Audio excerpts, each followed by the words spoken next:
não costumo fazer vídeo através de requests, mas é aquele negócio, geralmente eu faço os vídeos na hora que vem a inspiração. Eu separo os tópicos e quando eu tenho vontade de discutir algo, eu faço um vídeo. Às vezes até parece que eu estou fazendo os vídeos mais para mim mesmo do que para os outros. E nesse caso, eu senti uma vontade já meio que imediata de fazer um vídeo a respeito, por causa do final do comentário, que fala ali um escândalo há alguns anos na Inglaterra, em que se descobriu que mulheres brasileiras estavam prestando favores sexuais em troca de um ok para permanecer no país, e que as brasileiras eram as que davam mais fácil. E isso acabou me lembrando algumas histórias assim da minha vida pessoal, especialmente das épocas de universidade, das épocas do Ciência Sem Fronteiras, que eu quero compartilhar aqui. Eu não vou ficar fazendo generalizações a respeito de mulheres. Eu vou pegar assim histórias da minha vida pessoal que mostra o nível de lealdade da mulher brasileira. E uma ideia assim que eu quero passar é porque talvez seja porque a gente tem meio que uma miscigenação não só genética, mas cultural. Então a mulher brasileira ela não é simplesmente aquela mulher tradicionalista que quer dar um golpe da barriga, se casar com o cara e ficar sugando o dinheiro do cara. Não, ela é multifunção. Se em algum momento ela puder também ser uma feminista socialista e ficar recebendo dinheiro do governo, ela vai fazer isso também. Ela vai dar tiro para todos os lados, vai fazer o que for melhor para ela e não vai nem se arrepender, sabe? Não vai pensar duas vezes na hora de fazer o que vai trazer maior benefício para ela. Que é aquele detalhe do imperativo feminino que eu falo.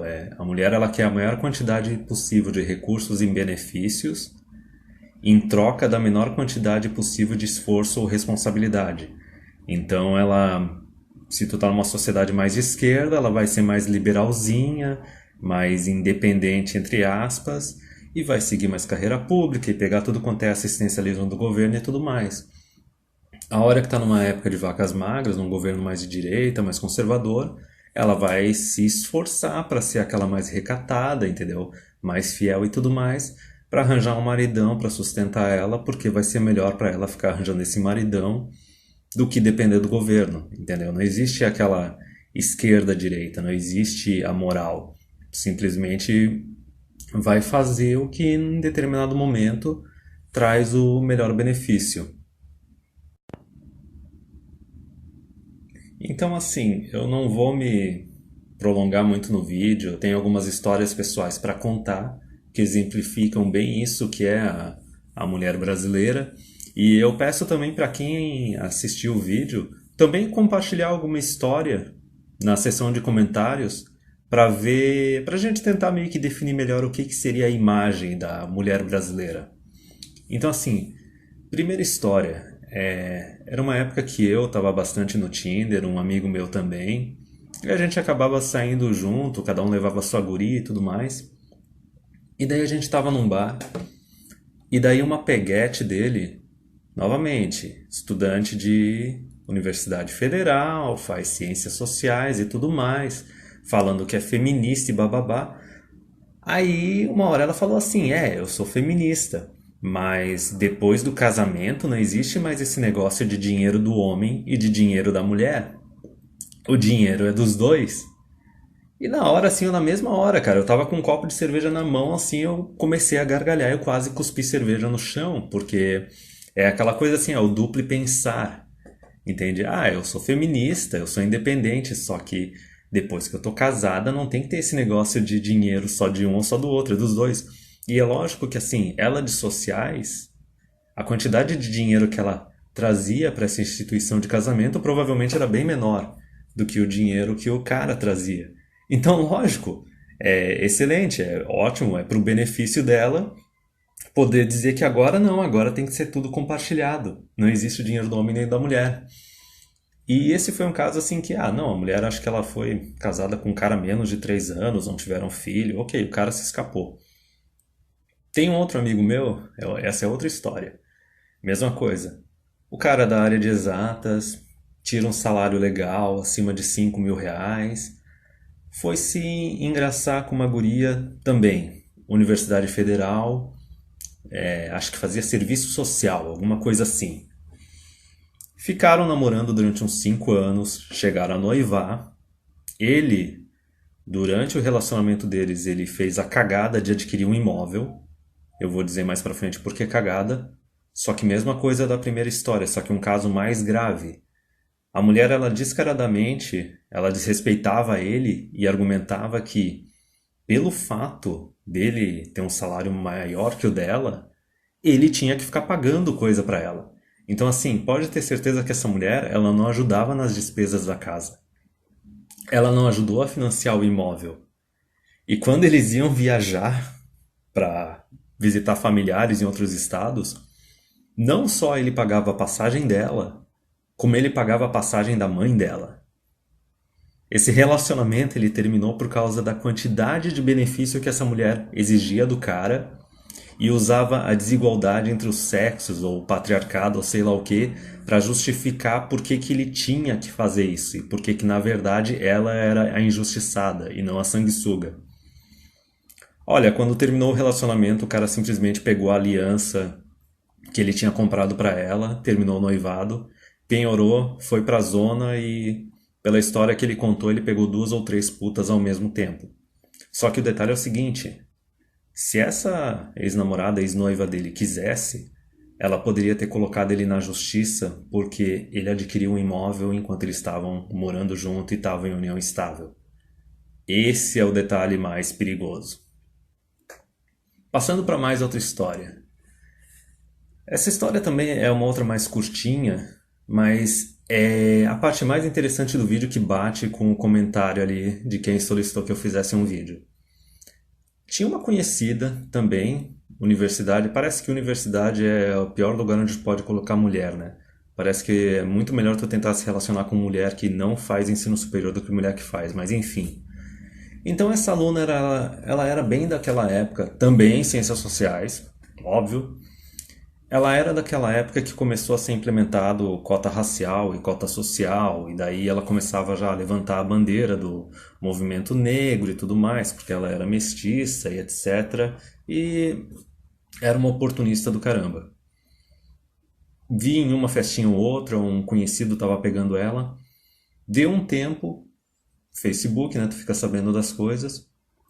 Eu vi que ela simplesmente aproveitou o Ciências Sem Fronteiras, se mandou para a Alemanha, largou a faculdade, se casou com um alemão e virou tipo uma bartender.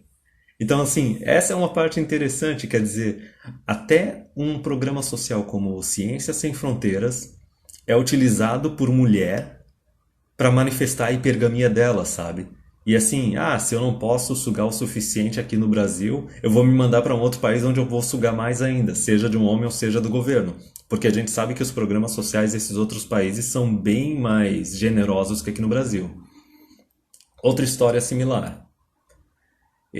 Isso é da época que eu ainda convivia com o pessoal mais socialista, mais feminista, porque era aquele negócio, são amigos, me tratam bem e tal, a gente se respeita, então dá pra conviver. Mas na época eu já tava meio que ficando de saco cheio.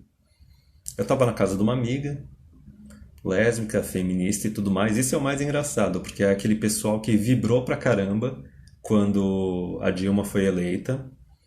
E no discurso de posse da Dilma, esse pessoal se reuniu pra tomar uns tragos e assistir o discurso. E a Dilma em nenhum momento falou de gays ou LGBT. Aliás, durante o governo dela não fez porra nenhuma pra esse pessoal. Então é só pessoal massa de manobra. Mas enfim, tava na casa dessa amiga. Tinha uma outra amiga que também tava lá. Dessas áreas de sociais e humanas e tudo mais. Aí era a época que o Temer tinha assumido. E elas estavam falando, não, porque agora tudo vai piorar e não sei o quê. Aí uma hora eu dropei a real e falei, não, cara, tipo, óbvio, o governo vai começar a cortar gasto e vai reduzir o tamanho dele. O pior que pode acontecer, que eu acho até bom, é ele chegar ao tamanho que era na década de 20.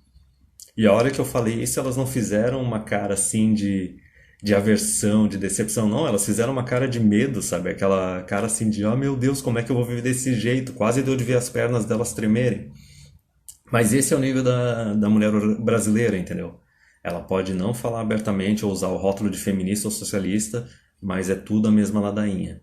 Então, enfim, tava chegando mais tarde uma outra amiga delas, que também mais uma dessas que se mandou pro exterior através do Ciências Sem Fronteiras. E daí, uma hora no meio da noite, ela dá uma desabafada e fala que ela não gosta mais do cara com quem ela tá. Ela praticamente odeia o cara. Só que ela tem que manter o relacionamento para conseguir ganhar a dupla cidadania. Porque numa dessas, tem alguns países onde assim, a união estável, ela é até menor o período para ser caracterizada união estável que aqui no Brasil. E daí nesses outros países, a partir do momento que vira união estável, ferrou, esse cara estrangeiro é como se tivesse casado com a mulher ganha dupla cidadania e já pode receber tudo quanto é programa social que existe ali no país. E daí aí que tá a questão, essas mulheres brasileiras elas se mandam pra fora e às vezes não precisa nem ter filho, pega um cara trouxão lá, fica namorando ele, mora junto, dá um chá de buceta nela constantemente, até conseguir a união estável e depois pronto, tem dupla cidadania. Tem outras que não querem se arriscar tanto assim, ou não querem ficar tanto tempo com o cara, e fazem o bebê âncora. Basicamente engravidam de um outro cara no exterior para ter direito à dupla cidadania. Então, até um programa social como Ciências Sem Fronteiras é usado como catapulta para elas se lançarem para um outro lugar.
Então, agora é a cereja do topo do vídeo. Tem um texto do Pondé, de um ano atrás, mais ou menos, que é A Conta do Sofrimento Masculino com a Emancipação Feminina Chegou. De forma resumida, ele é um texto que diz o seguinte, que por causa da liberação sexual feminina, conseguir transar ou ter namorada se tornou bem fácil, o cara não precisa mais casar ou ter filho, assumir uma responsabilidade tão grande, um comprometimento tão grande com uma mulher para ter acesso a sexo. E por causa disso, chega uma hora que ele já começa a ficar meio entediado com isso e começa a decidir o que ele quer para a vida dele. E começa a se priorizar e focar mais em si mesmo. E daí o Pondé diz que isso vai ter um efeito muito grande para empresas, para o governo, porque o homem não vai estar tão disponível assim para ficar fazendo hora extra e ser um boi de carga e pagar um monte de imposto, porque ele não tem mais que sustentar uma mulher nem filhos. E que para as mulheres também vai acabar com aquelas garantias que elas tinham desde a década de 60, que assim, se eu não conseguir fazer nada profissionalmente da minha vida, eu posso simplesmente arranjar um cara e ele vai me sustentar e me tornar a esposa dele e tudo mais.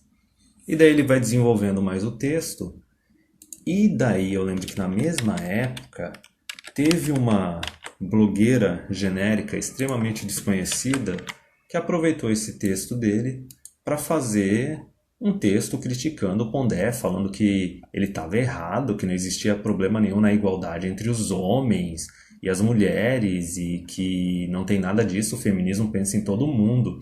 Teve uma hora que ela falou uma babaquice assim, tão estúpida que assim, e mesmo quando tipo não existe tanto interesse de homem e mulher se casar, começa magicamente a nascer mais gente gay e tal. Escritora bem medíocre, bem no nível aquela gorda lá, Lola, escreva, não sei o que e tudo mais. E daí, uma coisa que eu comecei a fazer já faz algum tempo, que eu gosto, eu acho divertido, é o seguinte, toda vez que tu vê uma mulher falando algo, escrevendo algum artigo, querendo posar de uma coisa ou querendo posar de outra, hoje em dia tu tem a internet. Tu pega o nome dessa pessoa, pesquisa em qualquer rede social e tudo mais, ou até LinkedIn, essas coisas, tu consegue informações dessa pessoa. E daí eu fui atrás para ver um pouquinho mais dessa blogueira ali que estava querendo usar o texto do Pondé para se levantar, né, para ganhar os minutinhos de fama. E eu não precisei ir muito longe, ela mesma se entregou no próprio blog dela. Basicamente, o que que essa mulher é? Ela é uma brasileira, formada em jornalismo e tal. O jornalismo tá cheio de mulher socialista, mas enfim, continuando. Ela basicamente nos últimos anos ela se mandou pro exterior ou conheceu um cara estrangeiro aqui no Brasil, aproveitou e fez um bebê âncora. Fez um bebê âncora, engravidou do cara, ganhou dupla cidadania. E o que que ela fez? Ela se mandou pro Reino Unido. Eu acho que era Reino Unido ou Alemanha. É, deve ser Reino Unido. Mas enfim. Então, isso era na época, 2016, 2017, era da época que estavam começando a falar mal dos imigrantes. E daí? Tem um parágrafo desse texto que ela escreveu que ela se entrega totalmente. Ela querendo justificar que ela é um imigrante e que imigrantes são algo importante e positivo para as nações, especialmente as nações europeias, que têm programas sociais bem generosos, entendeu? Então, assim, ela falando: eu trabalho, mas eu não faço dinheiro suficiente para sustentar a minha família. Eu sou uma mãe solteira. Por que será que ela é uma mãe solteira? Por que que ela não tá com cara? Por que que ela não teve interesse em estar com cara ou ele não teve interesse em estar com ela? Lógico, a mulher simplesmente viu um cara estrangeiro e aproveitou a oportunidade para fazer um bebê âncora e ganhar uma dupla cidadania. Continuando no texto dela, então eu recebo ajuda do governo. Eu sou muito grata por ter a oportunidade de morar numa casa que é grande o suficiente para mim e a minha família. Eu não passo necessidade para comprar comida. O meu filho tem acesso à creche enquanto eu trabalho. Eu passo tempo com ele e tudo mais. E aí é que tá um detalhe. Aqui no Brasil, lógico, a mulher vai, sei lá, receber uma pensão. Dependendo do salário do cara, a pensão não vai ser muita coisa. Vai ser uns 500 pila, algo assim. E vai receber um Bolsa Família, mais 300 conto e tal, não vai ter uma vida boa. Vai ter que trabalhar, e aqui no Brasil não tem alternativas para trabalhar meio período e tudo mais. Tu pode ter certeza que essa mulher que se mandou para o exterior está aproveitando que está lá para trabalhar meio período, 20, 30 horas, tá? Nesses países, geralmente as mulheres ali se tornou cidadã, porque se casou com um cidadão, né? É mãe solteira, recebe auxílio moradia, recebe auxílio à alimentação. E o detalhe é o seguinte, digamos aqui no Brasil, um Bolsa Família é uns 300 pila, certo? Num país, Canadá, Estados Unidos, países europeus mais generosos, cara, é uma quantidade de benefício que pode ir entre uns 10 mil anualmente até uns 40 mil. E esse benefício é variável de acordo com a quantidade de filhos que tu tem. Então tu vê o exemplo dessa blogueira barra jornalista se achando que pode escrever um texto para criticar um cara bem mais conhecido do que ela, usando uns argumentos mega de bosta. E daí quando tu vai pegar da vida pessoal da pessoa para ver se essa é uma pessoa moral mesmo ou se é uma pessoa oportunista, tu consegue ver claramente que é uma pessoa oportunista.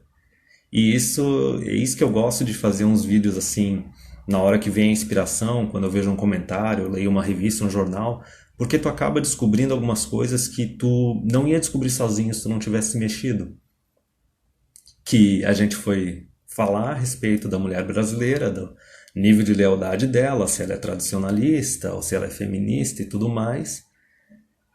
E daí a gente acaba descobrindo que até mesmo o programa Ciência Sem Fronteiras é um programa que foi utilizado para a mulher poder utilizar a hipergamia dela para se lançar para outros lugares do mundo, para ter acesso a homens que são capazes de dar condições melhores de vida para elas, ou pior, se tornarem mais um estorvo e mais um peso para o governo desses outros países.